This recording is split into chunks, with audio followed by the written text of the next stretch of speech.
Hello friends, मैं अंकित कुमार। मैं इस वीडियो में पल्स के बारे में बताने वाला हूं कि कौन सा पल्स कहाँ उपस्थित रहता है, किस आर्टरी से किस पल्स को मेजर किया जाता है, यानी किस आर्टरी से किस पल्स को मापा जाता है। और सभी पल्स को इस वीडियो में सभी पल्स के बारे में बताने वाला हूं। जो भी पल्स होते हैं उन सभी के बारे में बताने वाला हूं, और कौन सा पल्स किस आर्टरी से मापा जाता है उसके बारे में बताने। Introduction of pulse rate. दोस्तों, अब हम आपको पल्स रेट यानी हार्ट रेट के नाम से जिसे जाना जाता है उसके बारे में डिस्कस करेंगे, यानी पल्स रेट के बारे में अब हम आपको बताएंगे। The beat of the heart is called the pulse rate. Heart की बीट होना पल्स रेट कहलाता है। हार्ट की बीट होना पल्स रेट कहलाता है। बीट मतलब धड़कना होता है, यानी हार्ट का धड़कना पल्स रेट कहलाता है या हार्ट रेट कहलाता है। हार्ट का धड़कना पल्स रेट या हार्ट रेट कहलाता है। दोनों एक ही बात है। हार्ट रेट को ही पल्स रेट के नाम से जाना जाता है। Next point, the normal heart rate range is 60 to 100 beats per minute. सामान्य हृदय गति सीमा 60 से 100 बीट्स पर मिनट होती है। जो नॉर्मल हार्ट रेट होती है 60 से 100 बीट्स पर मिनट होती है। यह रेंज में होती है, 60 से 100 यह रेंज में है। तो यह नॉर्मल जो रेंज में हार्ट रेट होती है यानी जो पल्स रेट होती है 60 से 100 होती है नॉर्मल रेंज में। Next point, the normal heart rate is 72 beats per minute. हृदय गति की सामान्य मान 72 बीट्स पर मिनट होती है, और यह रेंज में नहीं है, यह नॉर्मल वैल्यू है जो 72 होता है। जो पल्स रेट होता है नॉर्मल 72 बीट्स पर मिनट होता है, यह रेंज में नहीं है। Next point, when the heart rate is more than 100 it is called tachycardia. जब हृदय की गति 100 से अधिक हो जाती है तो उसे ट्रेकिकार्डिया कहा जाता है। यानी जब पल्स रेट 100 से ज़्यादा होने लगती है, जब हम किसी पेशेंट का पल्स रेट चेक करते हैं तो उसकी पल्स रेट 100 से ज़्यादा मतलब बढ़ने लगती है तो उसे ट्रेकिकार्डिया कहा जाता है। यानी जब 100 से ज़्यादा किसी का पल्स रेट आने लगता है तो उसे ट्रेकिकार्डिया कहा जाता है। यानी जब पल्स रेट 100 से ज़्यादा होने लगता है तो उसे ट्रेकिकार्डिया कहा जाता है। Next point, when the heart rate drops below 60 beats per minute it is called bradycardia. जब हृदय गति 60 बीट्स पर मिनट से कम हो जाती है तो इसे ब्रेडिकार्डिया कहा जाता है। जब पल्स रेट 60 से कम होती है यानी कम होने लगती है तो उसे ब्रेडिकार्डिया कहा जाता है। जब पल्स रेट 60 से 60 बीट्स पर मिनट से कम होने लगती है तो उसे ब्रेडिकार्डिया कहा जाता है। क्या कहा जाता है? ब्रेडिकार्डिया। जब पल्स रेट 60 से कम होने लगती है तो उसे ब्रेडिकार्डिया कहा जाता है। दोस्तों, हमने इसमें पल्स रेट का इंट्रोडक्शन जो भी था हमने आपको इसमें बताया है। अब हम आपको इसके अगले वीडियो में अब हम आपको उसके डेफिनेशन को डिस्कस करेंगे। ब्रेडिकार्डिया किसे कहते हैं? जब पल्स रेट 60 से कम होने लगती है तो उसे ब्रेडिकार्डिया, और जब पल्स रेट 100 से ज़्यादा होने लगती है तो उसे ट्रेकिकार्डिया कहा जाता है। जब पल्स रेट 100 से ज़्यादा होने लगती है यानी 100 से ज़्यादा आने लगती है किसी पेशेंट का तो उसे ट्रेकिकार्डिया कहा जाता है, और जब पल्स रेट 60 से कम होने लगती है तो उसे ब्रेडिकार्डिया कहा जाता है। और पल्स रेट और हार्ट रेट दोनों एक ही होता है। पल्स रेट को ही हार्ट रेट के नाम से जाना जाता है। Definition of pulse. दोस्तों, अब हम पल्स को डिफाइन करने वाले हैं, यानी पल्स का डेफिनेशन को बताने वाले हैं। The beat of the heart is called the pulse rate. Heart की बीट होना पल्स रेट कहलाता है। क्या? हार्ट का बीट होना पल्स रेट कहलाता है। बीट मतलब धड़कना, यानी हार्ट मतलब हृदय, हृदय का धड़कना पल्स रेट कहलाता है। जब हार्ट धड़कती है तो उसे पल्स रेट के नाम से जाना जाता है या पल्स रेट कहा जाता है। Next point, when the left ventricle contracts, it pushes about 70 milliliters of blood into the aorta and arteries. The walls of the arteries are flexible, so they expand as the extra volume of blood enters them. The arteries relax when a wave of blood passes but expand again with the next wave of blood. This expansion and retraction of the artery is called the pulse. जब बायां ventricle सिकुड़ता है तो यह लगभग 70 millilitre रक्त को महाधमनी और धमनियों में ढकेलता है। जब बायां वेंट्रिकल सिकुड़ता है तो यह लगभग 70 मिलीलीटर रक्त को महाधमनी और धमनियों में ढकेलता है। धमनियों की दीवारें लचीली होती है। क्या होती है? धमनी की दीवार लचीली होती है, इसलिए इसमें रक्त की अतिरिक्त मात्रा के प्रवेश के कारण वे फैल जाती हैं। क्या होते हैं? फैल जाती हैं। रक्त की लहर के गुजरने पर धमनियां स्थिर हो जाती हैं, लेकिन रक्त की अगली लहर के साथ फिर से फैल जाती हैं। धमनियों का यह विस्तार और पीछे हटना ही पल्स कहलाता है। धमनियों का यह विस्तार और पीछे हटना ही पल्स कहलाता है। इसका मतलब यही हुआ कि जो हार्ट है वह क्या करता है? कॉन्ट्रैक्शन और रिलैक्शन करता है। क्या करता है? सिकुड़ता है और फैलता है, सिकुड़ता है और फैलता है, जिसे कॉन्ट्रैक्शन और रिलैक्शन के नाम से जाना जाता है। यानी कॉन्ट्रैक्ट और रिलैक्ट करने का काम हार्ट करता है, तो उसी को हार्ट रेट या हार्ट बीट के नाम से जाना जाता है। यानी जब हार्ट ब्लड को पंप करता है, जब हार्ट ब्लड को पंप करता है तो वह कॉन्ट्रैक्शन और रिलैक्शन करता है, यानी सिकुड़ता है और फैलता है, तो उसी को हार्ट रेट कहा जाता है या हार्ट बीट या पल्स रेट कहा जाता है। तीनों एक ही है, तीनों का मतलब एक ही है। हार्ट रेट को ही पल्स रेट कहा जाता है और पल्स रेट को ही हार्ट बीट कहा जाता है। तीनों एक ही बात है। हार्ट का सिकुड़ना और फैलना हार्ट बीट कहलाता है, यानी हार्ट का धड़कना हार्ट बीट कहलाता है। हार्ट जब धड़कता है तो क्या होता है?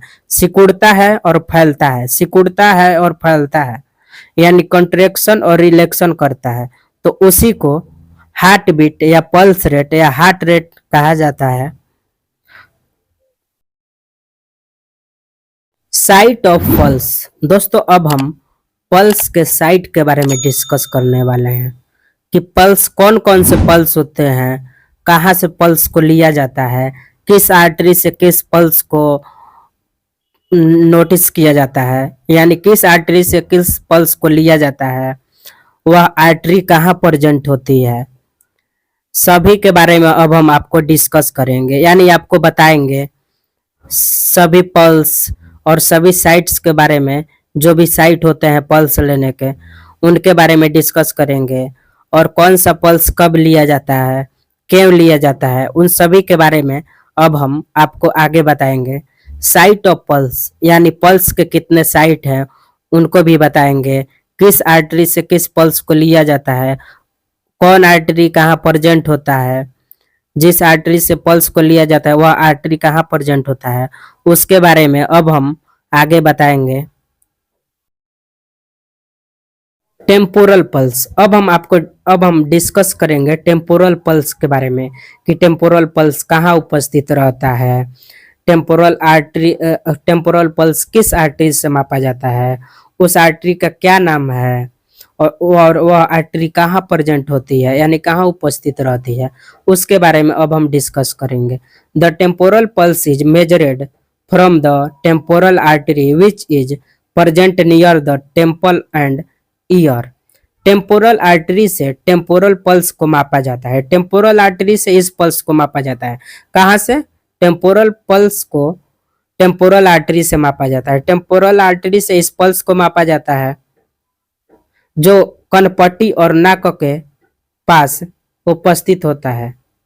नहीं, सॉरी, कनपट्टी और कान के पास उपस्थित रहता है। देखिए इस डायग्राम में यह टेम्पोरल आर्टरी है जो कनपट्टी और कान के पास उपस्थित है। ठीक है, और इसी से टेम्पोरल पल्स को मेजर किया जाता है। यानी टेम्पोरल आर्टरी से इस पल्स को मेजर किया जाता है और यह टेम्पोरल आर्टरी कान और कनपट्टी के पास उपस्थित रहता है। अब आप समझ गए होंगे कि टेम्पोरल पल्स कहाँ से मापा जाता है और यह आर्टरी कहाँ उपस्थित रहती है। टेम्पोरल आर्टरी से इस पल्स को मापा जाता है और यह आर्टरी कनपट्टी और कान के पास उपस्थित होता है। ठीक है। Carotid pulse. अब आप कैरोटिड पल्स को किस आर्टरी से नापिएगा, वह आर्टरी कहाँ प्रेजेंट रहती है, अब हम आपको उसके बारे में डिस्कस करेंगे। कैरोटिड पल्स के बारे में। This pulse is most commonly used to check the pulse during CPR in adults. It is a major artery that supplies blood to the neck, face and brain and it is present near the neck।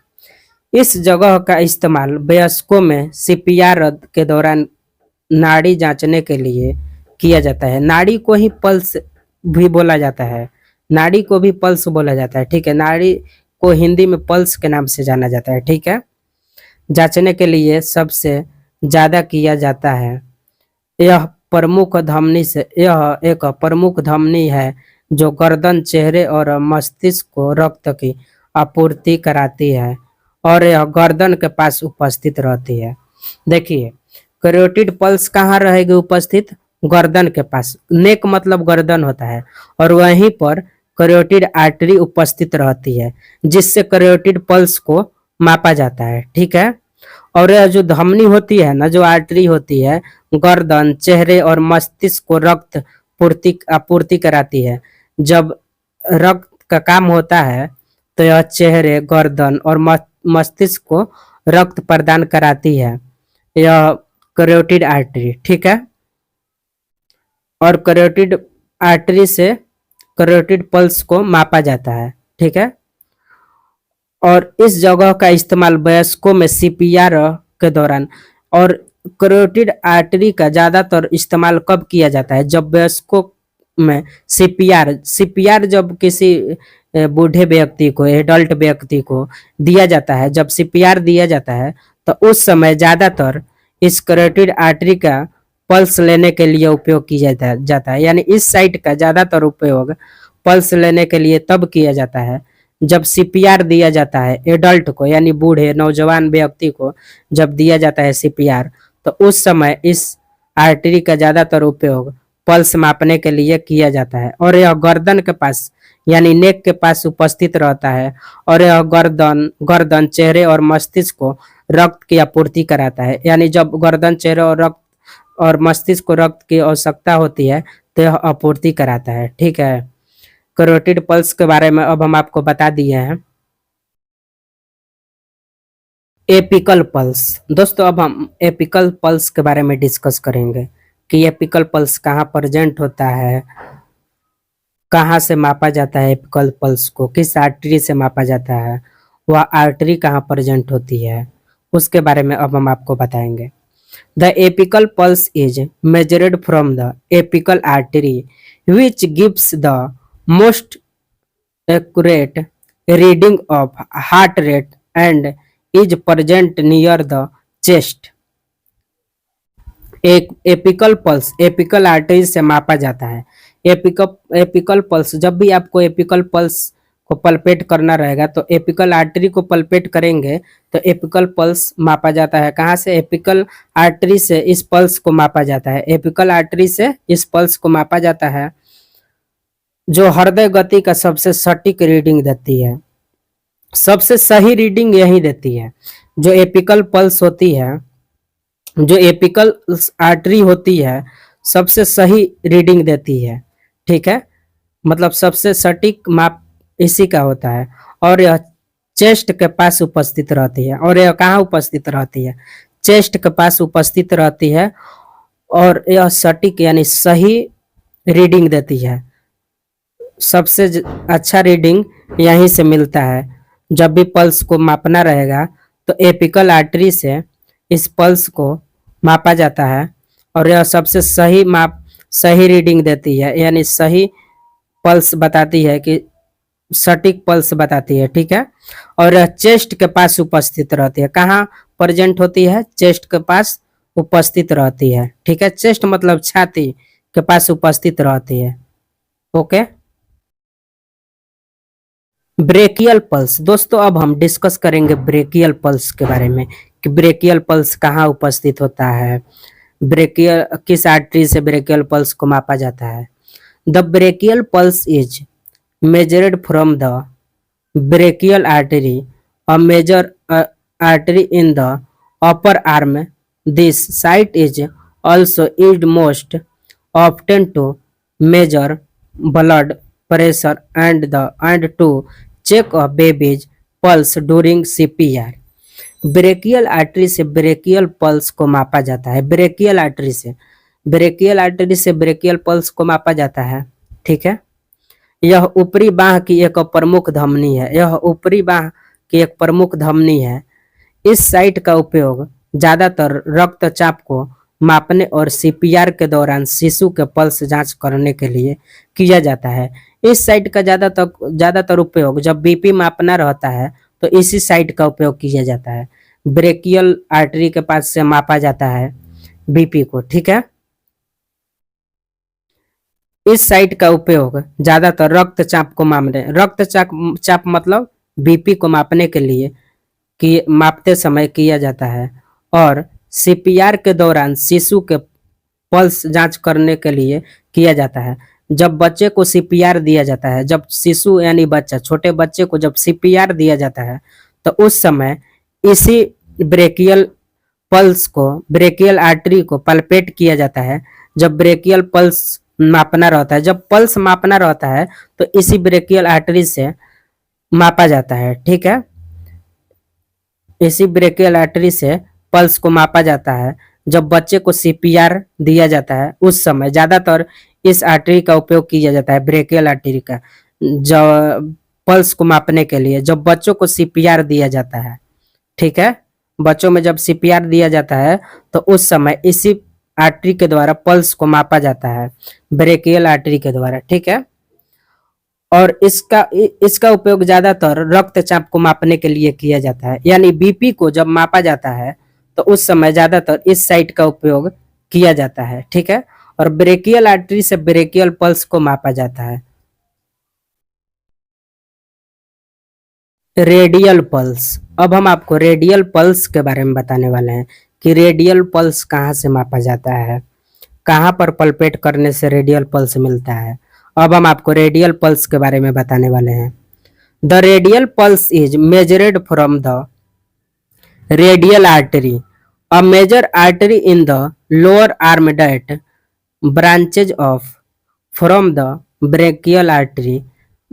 The artery known as the radial artery located near the wrist is commonly used to measure heart rate in a adult. Radial artery से radial pulse को मापा जाता है।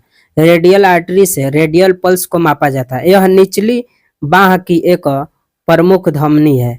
यह बाह के नीचे पाई जाती है। यह जो प्रमुख धमनी है जो ब्रेकियल धमनी से निकलती है। यह रेडियल पल्स कहाँ से निकलती है? रेडियल पल्स निकलती है, यानी रेडियल आर्टरी कहाँ से निकलती है? यह रेडियल आर्टरी ब्रेकियल आर्टरी से निकलती है। यह रेडियल आर्टरी ब्रेकियल आर्टरी से जुड़ी हुई रहती है, यानी ब्रेकियल धमनी से निकलती है, जिसे रेडियल आर्टरी के नाम से जाना जाता है। जो ब्रेकियल आर्टरी से निकलती है और इसे रेडियल आर्टरी के नाम से जाना जाता है, जो कलाई के पास उपस्थित रहती है। कहाँ उपस्थित रहती है? कलाई के पास। रिस्ट, जिसे रिस्ट के नाम से इंग्लिश में रिस्ट कहते हैं और हिंदी में कलाई कहते हैं, वह कलाई के पास उपस्थित रहती है। इसका उपयोग आमतौर पर किसी वयस्क में हृदय गति को मापने के लिए किया जाता है। इसका उपयोग कब किया जाता है? इस धमनी का उपयोग बूढ़े व्यक्ति में ज्यादातर किया जाता है। बूढ़े व्यक्ति में पल्स रेट को मापना रहता है तो इसी को ज्यादातर पलपेट किया जाता है, जो रेडियल आर्टरी होती है। ऐसे तो सभी के आर्टरी सबको इसी से नापा जाता है, लेकिन ज्यादातर वयस्क में इसी आर्टरी से मापा जाता है। यह रेडियल आर्टरी है और यह ब्रेकियल आर्टरी से जुड़ी रहती है और इसी से रेडियल पल्स को पल्पेट किया जाता है, यानी रेडियल पल्स को मापा जाता है। और यह कहाँ उपस्थित रहती है? कलाई के पास उपस्थित रहती है, जिसे रेडियल आर्टरी बोला जाता है और इसी से रेडियल पल्स को मापा जाता है। ठीक है। Femoral pulse. दोस्तों अब हम आपको फीमोरल पल्स के बारे में बताने वाले हैं कि फीमोरल पल्स को कहाँ से मेजर किया जाता है, किस आर्टरी से फीमोरल पल्स को मेजर किया जाता है, फीमोरल पल्स को कहाँ से मापेंगे, कहाँ पल्पेट करेंगे, किस आर्टरी को पल्पेट करेंगे कि फीमोरल पल्स हमें मिलेगी। ठीक है।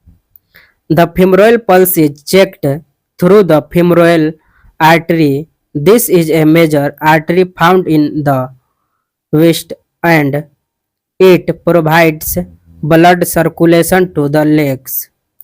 femoral artery से femoral pulse चेक किया जाता है। femoral artery से femoral pulse चेक किया जाता है। आपको femoral pulse जब चेक करना रहेगा तो क्या करेंगे? femoral artery को palpate करेंगे, यानी छुएंगे। ठीक है। यह कमर में पाई जाती है। कहाँ पाई जाती है? यह कमर में पाई जाने वाली एक प्रमुख धमनी है और यह पैरों को रक्त संचार प्रदान करती है। इसी के द्वारा पैर में रक्त संचार होता है, यानी रक्त दौड़ता है यहीं से। यही जो धमनी होती है जो पैरों को रक्त प्रदान करती है। फीमोरल आर्टरी पैरों को रक्त प्रदान करती है। ठीक है।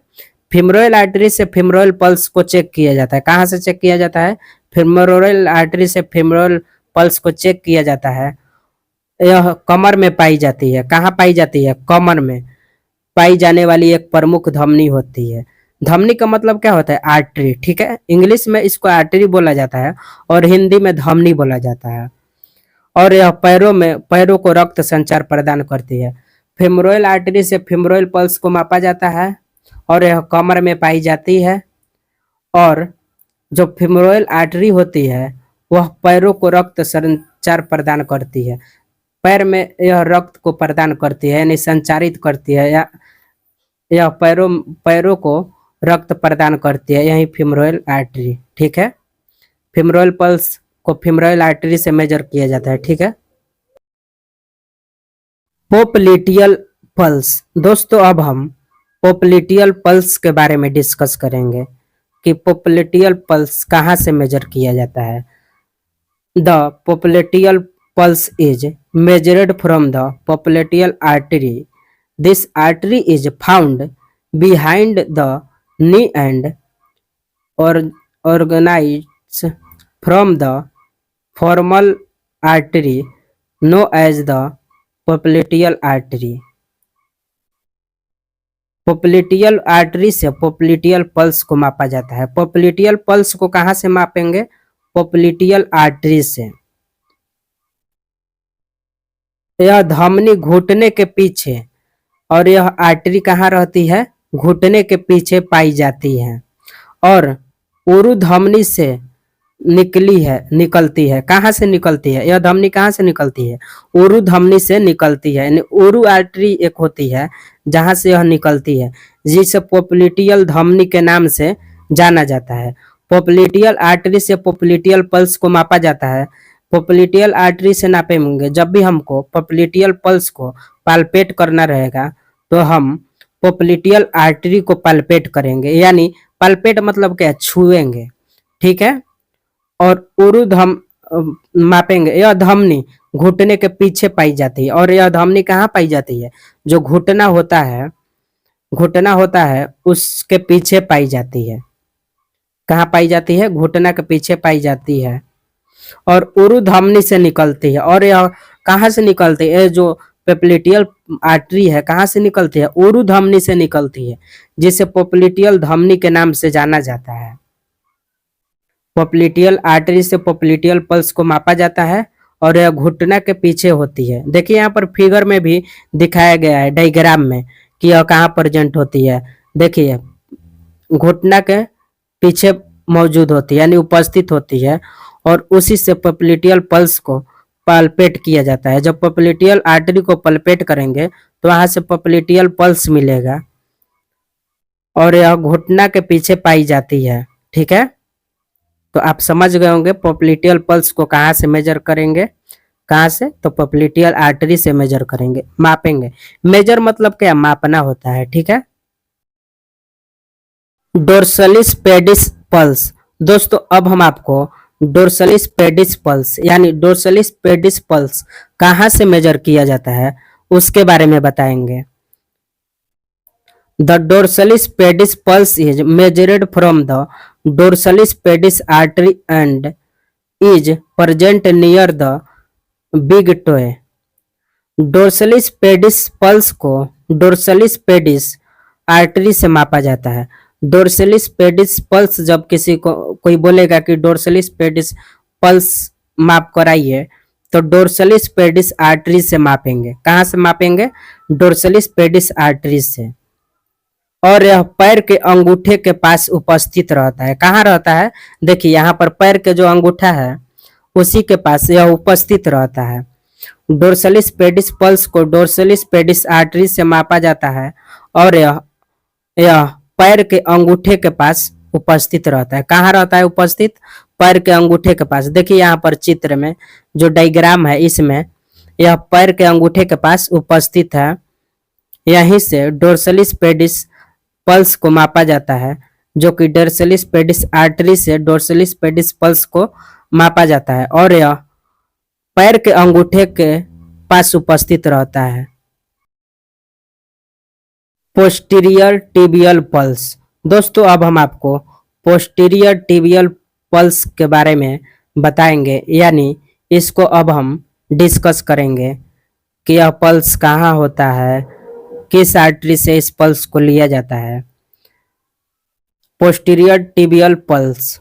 The posterior tibial pulse is measured from the posterior tibial artery and is present next of the dorsalis pedis artery. Posterior tibial pulse को पोस्टीरियर टिबियल धमनी से मापा जाता है। जब कोई बोलेगा कि पोस्टीरियर टिबियल पल्स को कहाँ से मापा जाता है, तो पोस्टीरियर टिबियल धमनी से, धमनी मतलब आर्टरी, आर्टरी से मापा जाता है और यह डोर्सलिस पेडिस धमनी के बगल में मौजूद होती है। कहाँ होती है? डोर्सलिस पेडिस धमनी यानी डोर्सलिस पेडिस आर्टरी के बगल में मौजूद होती है। देखिए यहाँ पर डोर्सलिस पेडिस आर्टरी है और उसके ठीक बगल में पोस्टीरियर टिबियल आर्टरी भी है। तो इसी आर्टरी से पोस्टीरियर टिबियल पल्स को मेजर किया जाता है यानी मापा जाता है। जब पोस्टीरियर टिबियल पल्स को मापा जाएगा यानी जब पल्स को पोस्टीरियर टिबियल आर्टरी से मापना होगा तो इसी आर्टरी से मापेंगे और इसी को पोस्टीरियर टिबियल आर्टरी बोला जाता है, जो डोर्सलिस पेडिस आर्टरी के बगल में होती है। देखिए यहाँ पर फिगर में दिखा रहा है कि डोर्सलिस पेडिस आर्टरी के बगल में पोस्टीरियर टिबियल आर्टरी है, जिससे पोस्टीरियर टिबियल पल्स को मेजर किया जाता है।